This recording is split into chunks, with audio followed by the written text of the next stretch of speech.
Félicitations, Alexandre. Content de te retrouver. Très content, merci. Alex, si tu peux nous donner un petit peu les détails qui ont conclu une entente d'1 an, est-ce que vous êtes dit on va y aller une année à la fois? Est-ce que c'était dans votre cas l'idée, dans le cas de Danny aussi, d'y aller une saison à la fois? Oui, honnêtement, mais je pense que ça va faire sa troisième année. Troisième année qu'on fonctionne à un contrat d'1 an. Honnêtement, c'est comme un renouvellement. Là. Fait que, tu sais, tant qu'à signer un contrat de long terme, là, on s'entend qu'on a l'addiction à la fin de chaque année, puis on renouvelle nos vœux, puis qu'on se dit qu'on s'aime encore, puis on veut continuer à faire un bout de chemin ensemble. Mais non, des deux côtés, ça nous convient là, de fonctionner à des contrats d'1 an. Puis, tu sais, à un certain point, tu commences à être habitué. Là. Il y en a que ça les stresse le moment des agents libres. Moi, ben là, c'est rendu que à chaque fin d'année, je deviens agent libre. Puis, ben, c'est pas. Tu sais, ça reste que. On renouvelle nos vœux à chaque année. Puis, c'est pas quelque chose de stressant. C'est un beau processus à toutes les fois. Là.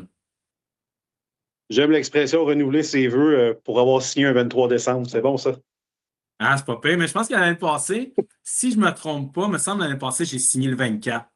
Fait que là, on a fait des avancements. On a fait une journée plus tôt. Là. Fait que l'année prochaine, on s'en reparle le 22. C'est ça. Ouais, c'est ça. Merci, Alex. Merci.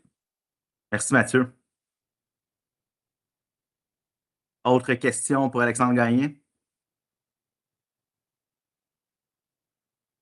Oui, Anthony, à toi la parole. Salut Alexandre.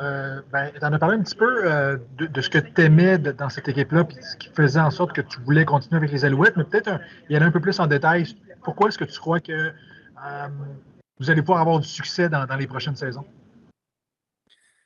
Mettons, outre le fait qu'on a des bons joueurs, puis on a du talent, puis que l'équipe est bien montée, bien pensée, bien structurée, c'est vraiment, puis on en parle souvent, là, mais la chimie d'équipe. C'est ça qui fait en sorte que des gros noms, comme qui ont signé dans les dernières semaines, veulent pas tester le marché des agents libres.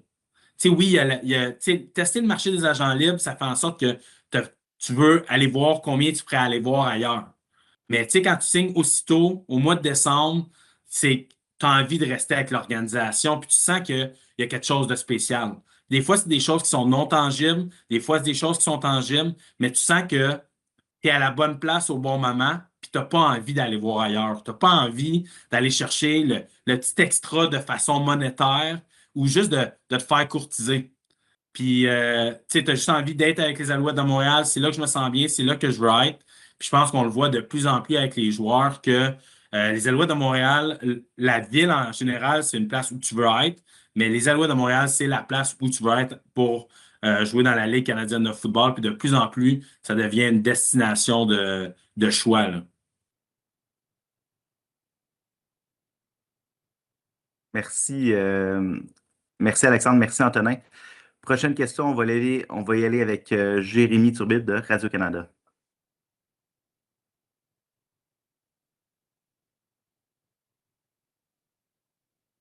Jérémy, je ne sais pas si tu es sur mute, mais on ne t'entend pas.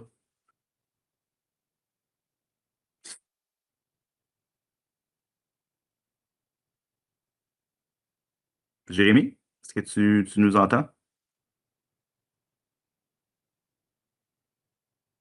Jérémy, je pense que tu es sur mute.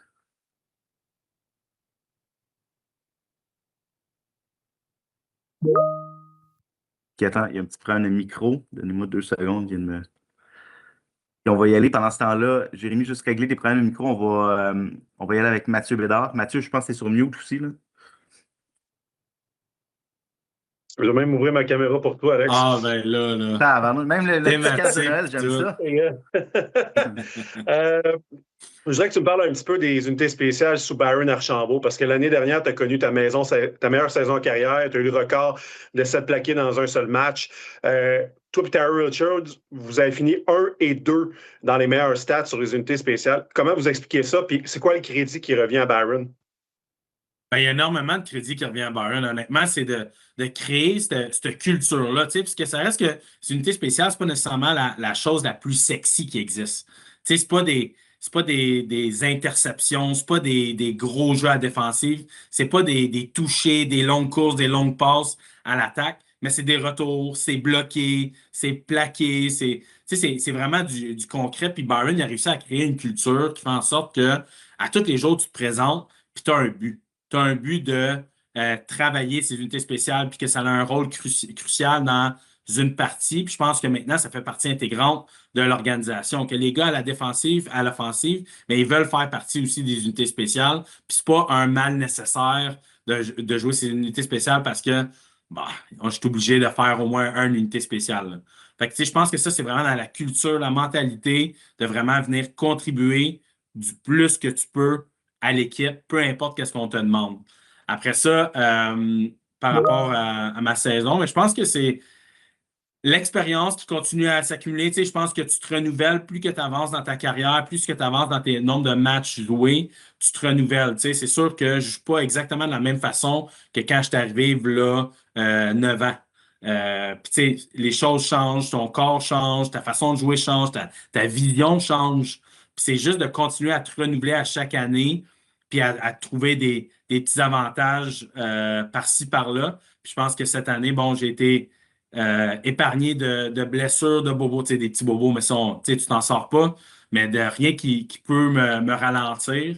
Puis honnêtement, ça, c'est tout honneur à tout le personnel médical de l'équipe, personnel médical en dehors aussi, mon entraînement qui fait en sorte que tu arrives prêt puis qui est capable de perdurer aussi à travers toutes ces saisons-là.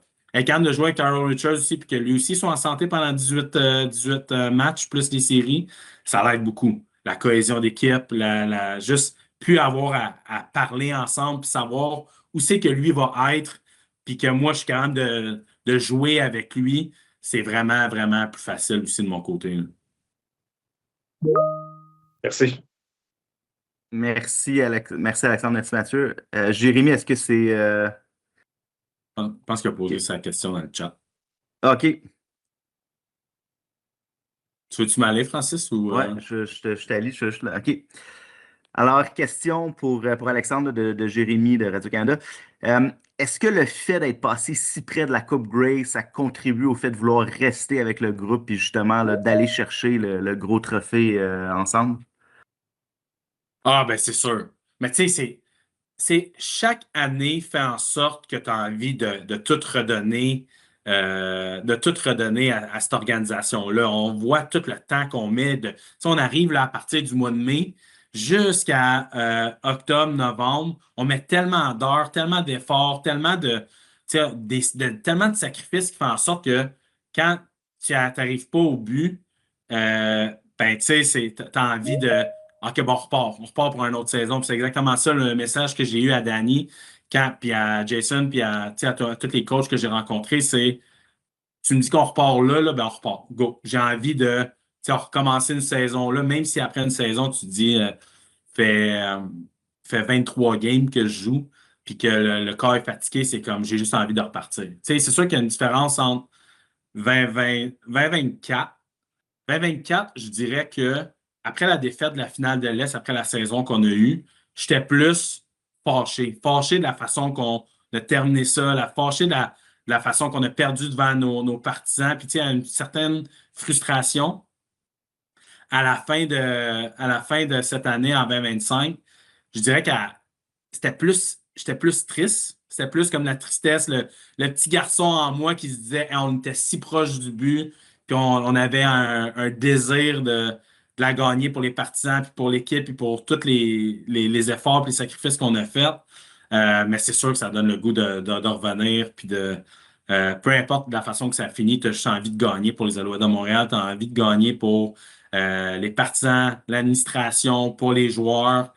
C'est quelque chose qui est viscéral puis vraiment important pour nous, puis tu le sens dans le vestiaire, là, que tout le monde a juste envie de gagner. On n'a pas envie de jouer pour nous, pas envie de jouer pour un contrat. C'est vraiment juste pour gagner, puis c'est le seul et unique but qu'on a. Là.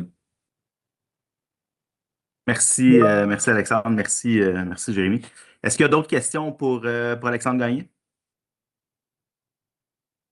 Non? Parfait. C'est ce qui complète notre court point de presse avec Alexandre. Merci Alexandre. Merci à tous de vous être rejoints là, le 23 décembre.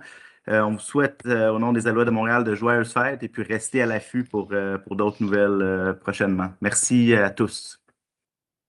Je retourne Merci à Madeleine. beaucoup. Joyeuse fête.